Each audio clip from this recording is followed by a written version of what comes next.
ክብር ለእግዚአብሔር ይሁን። ሐዋርያ አበባየሁ ነኝ። ዛሬ ማካፍላችሁ ማንኛውንም ነገር የሚያስጨንቃችሁን በእግዚአብሔር ላይ ጣሉ በሚለው ርዕስ ነገሮቻችሁን በጌታ እጅ ላይ ጣሉ በሚል ርዕስ ጥቂት ነገር እናገራለሁና በህይወታችን የሚገጥሙን በጣም ብዙ ነገሮች አሉ። እነኛን የሚገጥሙንን በጣም ብዙ ነገሮችን በትምህርታችን፣ በእውቀታችን፣ በገንዘባችን ባለን ሪሶርስ መቋቋም የማንችላቸው ነገሮች አሉ። ስለዚህ በእግዚአብሔር እጅ ላይ መጣልና ማስቀመጥ ሁል ጊዜ መፍትሄ ይሆናል። ስለዚህ አንዳንድ ጊዜ በጣም ስለምንታገል ያዝን ስንል ከእጃችን የሚያመልጡ ነገሮች አሉ። ሰርተን ለፍተን 5 ዓመት 10 ዓመት ስንሄድ ወደ ኋላ የሚቀሩ ብዙ ነገሮች አሉ።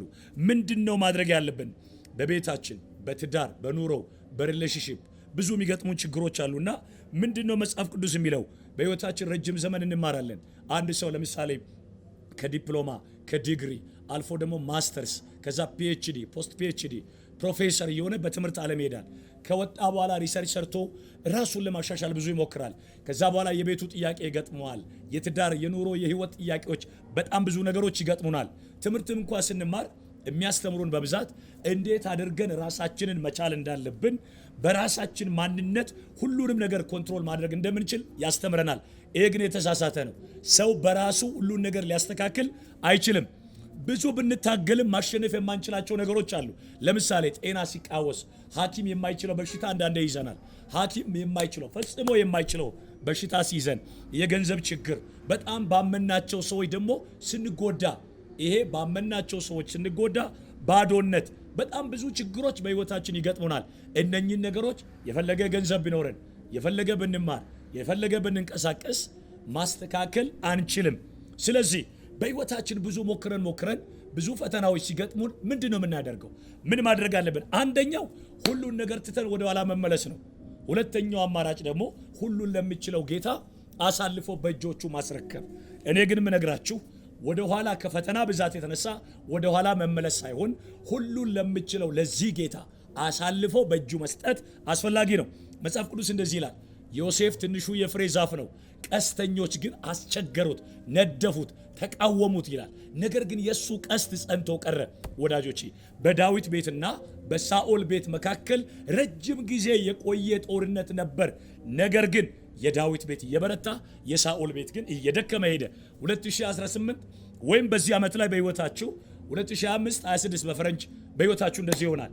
የእናንተ ነገር እየጨመረ የጠላታችሁ ነገር እየቀነሰ ይመጣል። ስለዚህ ወደ ኋላ መመለስ አያዋጣም። እግዚአብሔርን ይዞ ወደፊት መሻገር ይሆናል። ስለዚህ እግዚአብሔር ነገሮቻችሁን ኮንትሮል ማድረግ ይችላል። ነገሮቻችሁን ማስተካከል ይችላል። ለምሳሌ አንድ ሕፃን ልጅ ተመልከቱ። በር ለመክፈት በጣም የሚታገል ሕፃን ልጅ አንድ ትልቅ ሰው መጥቶ በር ሲከፍትለት ምን ይሆናል? ይቀለዋል ማለት ነው። ሕፃን ልጁ አይችልም። እንዲከፈትለት ግን ያደረገው ማን ነው? ያ ትልቅ ሰው ስለረዳው። አንተ የማትችለውን አይሆንም የምትለውን አይሳካልኝም የምትለውን የእግዚአብሔር እጅ ጣልቃ ሲገባ ቀሎ የሚሆን ነገር አለ።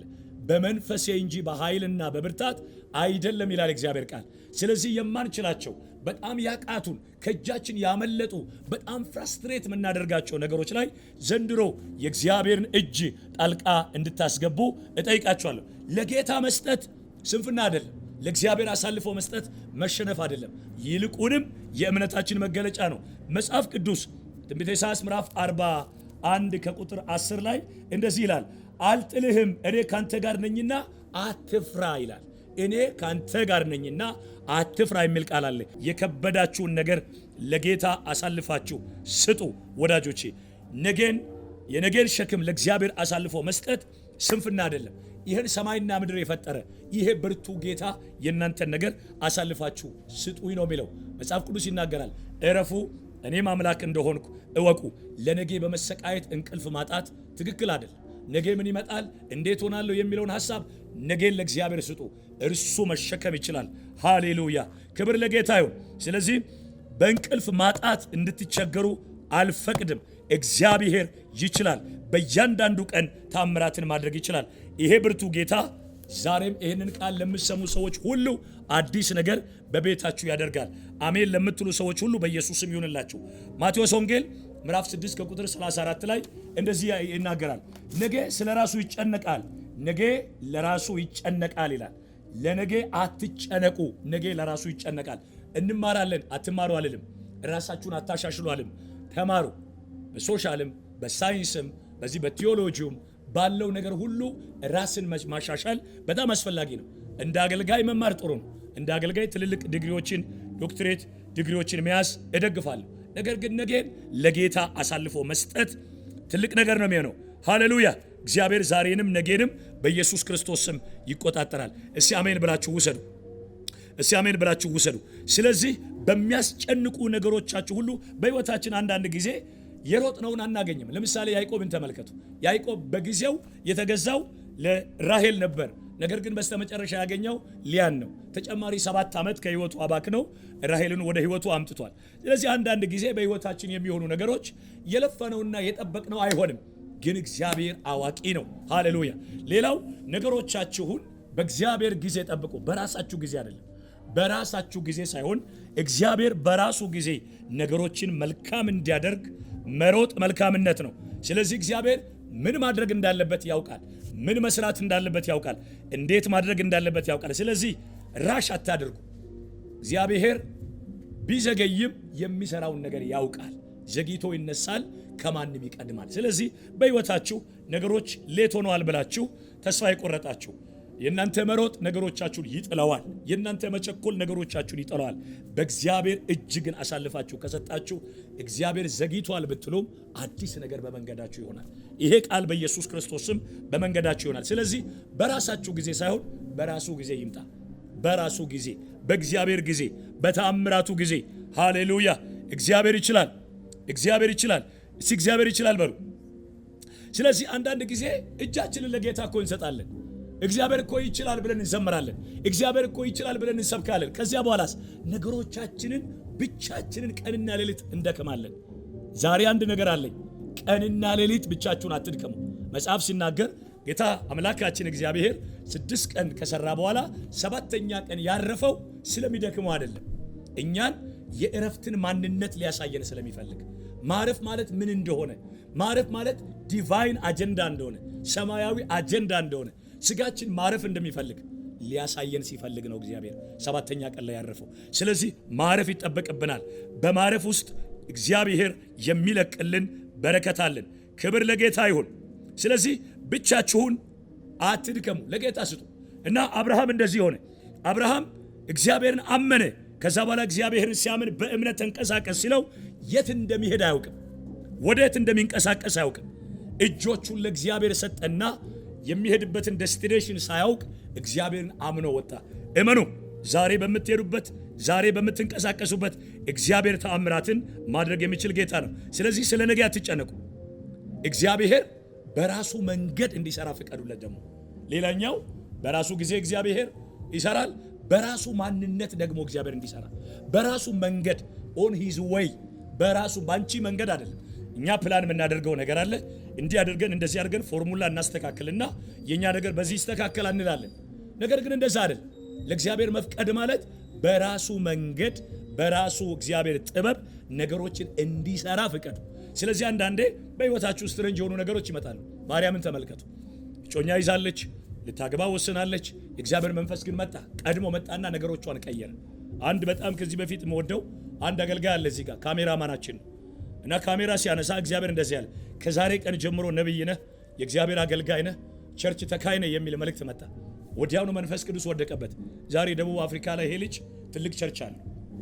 እንደገና ኤልሳዕን ተመልከቱ። ኤልሳ የሚሆነውን ነገር እርሻ ያርሳል። ነገር ግን ኤልያስ መጣና መደረቢያ ጣለበት። በዚህ ባለውበት ቀጥላለሁ አላለም። ወዲያውኑ ነገሮችን ቀይሮ ወጣ።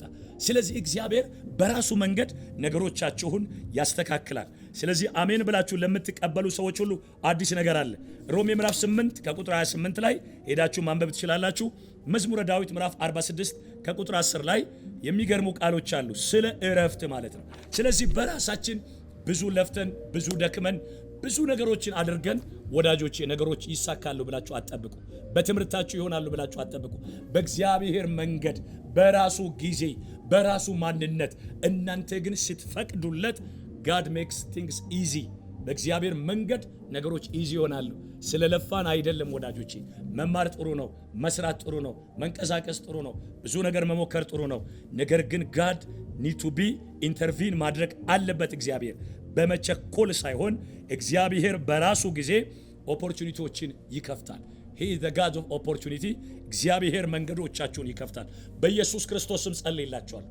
በየትኛውም ሁኔታ በማይፈወስ በሽታ ያዛችሁ የገንዘብ ችግር ህይወታችሁ ባዶ የቀረ በየትኛውም አይነት ሁኔታ የደከማችሁ ዛሬ ለእናንተ ቃል አውጣለሁ።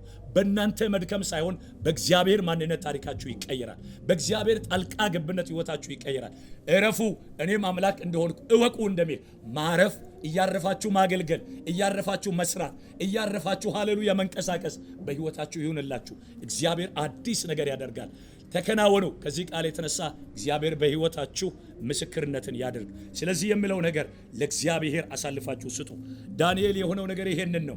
በአንበሳ ጉድጓድ ላይ ትገባለህ ሲባል አልፈራም።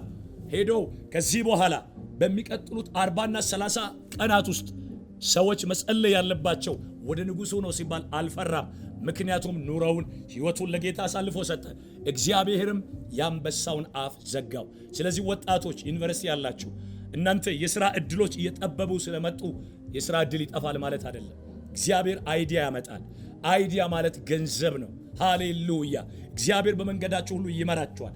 ይሄ ቃል የሚደርሳችሁ ሁሉ እግዚአብሔርን በህይወታችሁ ጣልቃ አስገቡ። ብቻችሁን አትልፉ። ከእግዚአብሔር ጋር ነግዱ። ከእግዚአብሔር ጋር ተማሩ። ከእግዚአብሔር ጋር አገልግሉ። ከእግዚአብሔር ጋር ውጡ ግቡ። ስለዚህ እግዚአብሔር ከመንገዳችሁ ጋር ሲሆን መንገዳችሁ ይስተካከላል። ከዛሬ ቀን ጀምሮ የትኛውን ፈተና በኢየሱስ ክርስቶስ ስም ይቁም። ለእናንተ የመባረክ የመበርታት የማሸነፍ ዘመን ይሁንላችሁ። እግዚአብሔር ዘመናችሁን ይባርክ።